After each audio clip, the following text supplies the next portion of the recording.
Jumpa lagi di channel Akal Sehat. Semoga kebahagiaan selalu menyertai kita.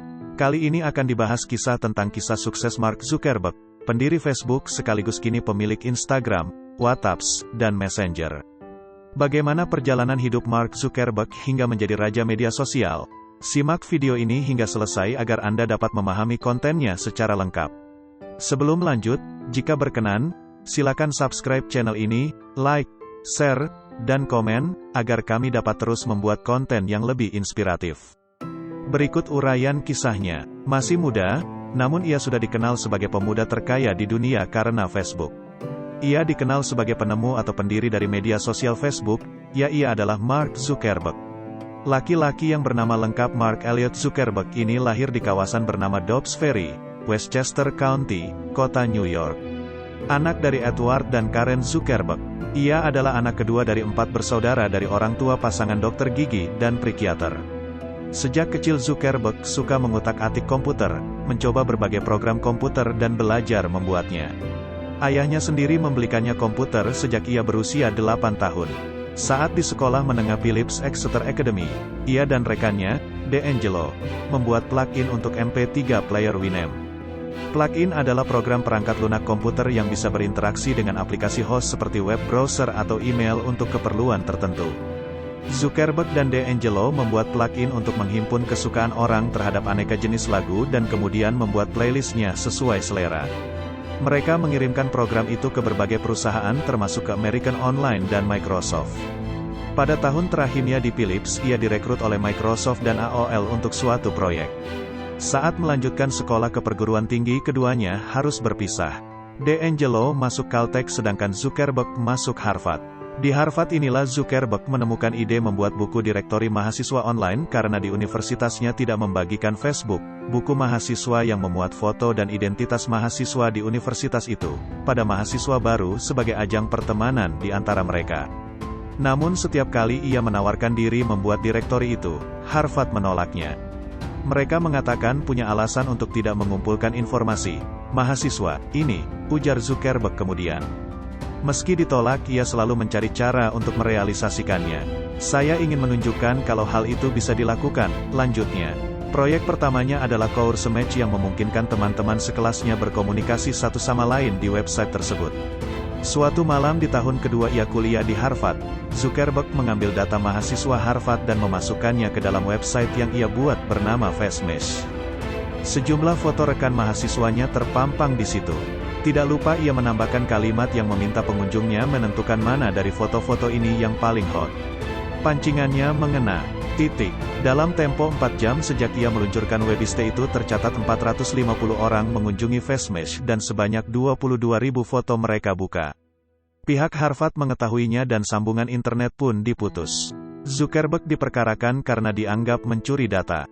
Anak muda berambut keriting ini pun meminta maaf kepada rekan-rekan yang fotonya masuk di FaceMesh. Tetapi ia tak pernah menyesali tindakannya ini. Saya kira informasi seperti itu harus tersedia, online, ujarnya. Alih-alih kapok, ia malah membuat website baru dengan nama Facebook. Website ini ia luncurkan pada Februari tahun 2004. Facebook merupakan penyempurnaan dari FaceMesh. Sasarannya tetap sebagai tempat pertemuan sesama mahasiswa Harvard. Dalam penjelasan di websitenya, sekarang disebutkan bahwa Facebook adalah suatu alat sosial untuk membantu orang berkomunikasi lebih efisien dengan rekan, keluarga, atau rekan kerjanya. Facebook menawarkan navigasi yang mudah bagi para penggunanya. Setiap pemilik akun punya ruang untuk memajang fotonya, teman-temannya, network, dan melakukan hal lainnya seperti bisa berkirim pesan dan lain sebagainya. Banyaknya aplikasi yang bisa digunakan oleh anggotanya membuat Facebook digandrungi banyak orang. Konon hingga saat ini sudah lebih dari 20.000 aplikasi dimasukkan ke dalam Facebook yang bisa digunakan para anggotanya. Setidaknya 140 aplikasi baru ditambahkan ke Facebook setiap harinya dan 95% pemilik akun Facebook telah menggunakan minimal satu aplikasi. Penyertaan banyak aplikasi ini membuat Facebook berbeda dengan website jejaring sosial terdahulu seperti MySpace. Lalu orang berbondong-bondong mengunjungi websitenya dan mendaftar jadi anggotanya. Dalam waktu 2 minggu setelah diluncurkan, separuh mahasiswa Harvard sudah memiliki akun di Facebook. Ternyata tak hanya mahasiswa Harvard yang tertarik, beberapa kampus di sekitar Harvard pun meminta dimasukkan dalam jejaring Facebook. Ini membuat Zuckerberg kewalahan. Ia lalu meminta bantuan dua temannya untuk ikut mengembangkan Facebook. Dalam tempo 4 bulan Facebook sudah bisa menjaring 30 kampus. Hingga akhir 2004 jumlah pengguna Facebook sudah mencapai 1 juta. Pengguna Facebook terus meningkat. Malah ada sejumlah orang yang tak lagi jadi mahasiswa atau yang masih di sekolah ingin bergabung. Tingginya desakan ini membuat Zuckerberg dan kawan-kawan memutuskan Facebook membuka jaringan untuk para siswa sekolah menengah pada September tahun 2005. Tak lama kemudian mereka juga membuka jejaring para pekerja kantoran. Kesibukan yang luar biasa ini membuat Zuckerberg harus memutuskan keluar dari Harvard. Zuckerberg dan kawan-kawan kemudian mengembangkan Facebook lebih jauh lagi.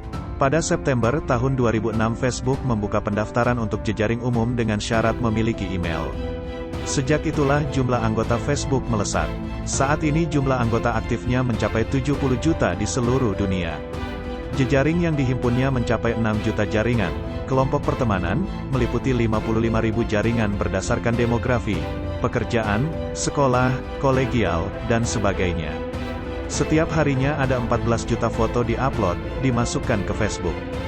Dan dalam hal jumlah trafik pengakses Facebook menjadi website teraktif ke-6 di dunia dan menjadi website jejaring sosial kedua terbesar versi ComScore. Jumlah anggota Facebook yang jutaan orang itu menjadi tambang emas yang menggiurkan. Zuckerberg dan kawan-kawan pun menangkap peluang bisnis yang besar. Karena itu ketika jumlah usernya melebihi 1 juta mereka menggandeng Accel Partners, perusahaan modal Ventura, untuk membiayai pengembangannya. Modal yang ditanamkan adalah 12,7 juta dolar. Ini adalah investasi kedua yang masuk ke Facebook setelah sebelumnya, Juni tahun 2004, mendapatkan dan dari pendiri PayPal sebesar 500.000 dolar. Pembenahan pertama dengan tambahan modal itu adalah dengan mengganti domainnya menjadi www.facebook.com pada Agustus tahun 2005. Setelah itu jangkauan keanggotaannya diperluas menjadi internasional. Hingga Desember tahun 2005 jumlah anggotanya sudah mencapai 5,5 juta.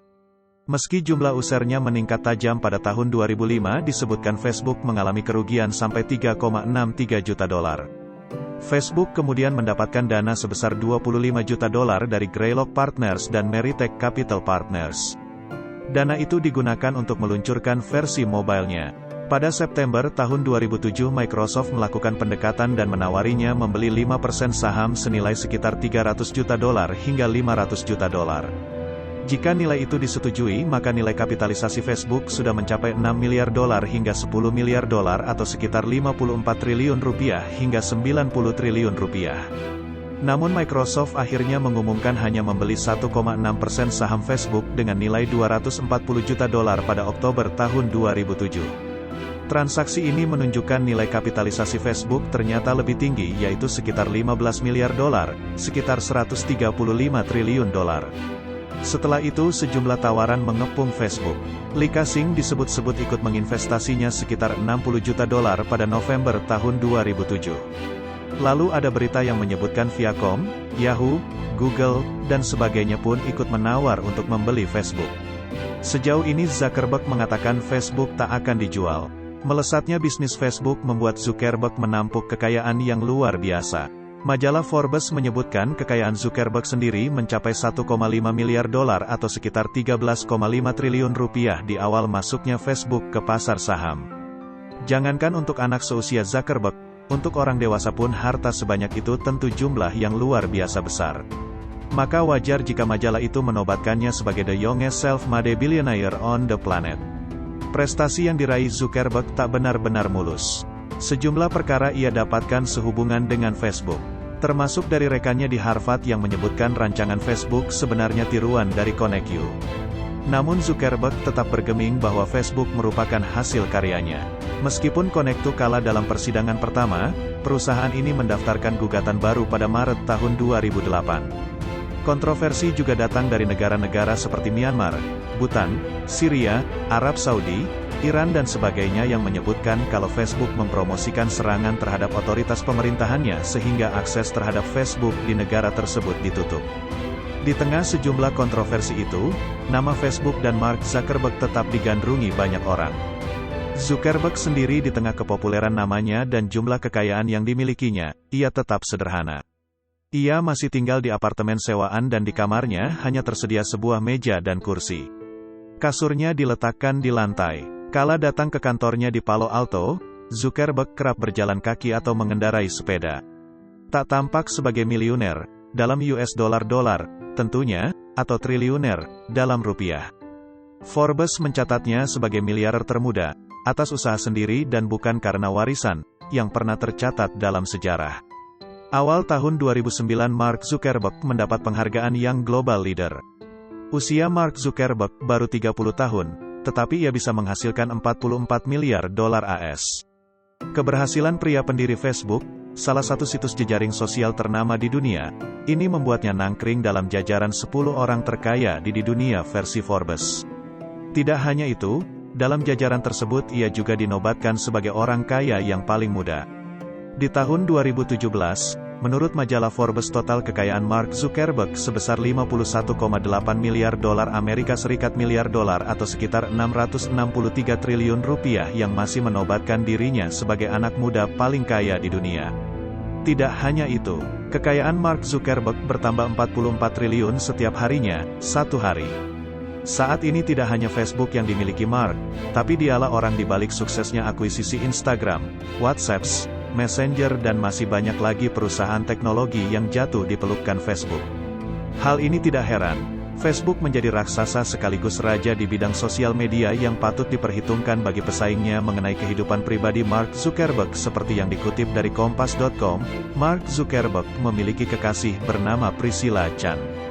Pada Sabtu tanggal 19 Mei tahun 2012, sehari setelah Facebook memperdagangkan sahamnya di Nasdaq, Chan resmi menikah dengan Zuckerberg. Keduanya sangat pandai menjaga rahasia, padahal pernikahannya sudah direncanakan beberapa bulan sebelumnya. Sejak berpacaran dengan Zuckerberg 8 tahun silam, sosok Chan tidak banyak diekspos oleh media massa. Sikap Zuckerberg yang sangat menjaga privasi menjadi salah satu alasannya. Pada tahun 2015, anak mereka lahir yang kemudian dinamakan Maxima Zuckerberg. Demikianlah penjelasan kisah tentang Mark Zuckerberg, pendiri Facebook sekaligus kini pemilik Instagram, WhatsApp, dan Messenger.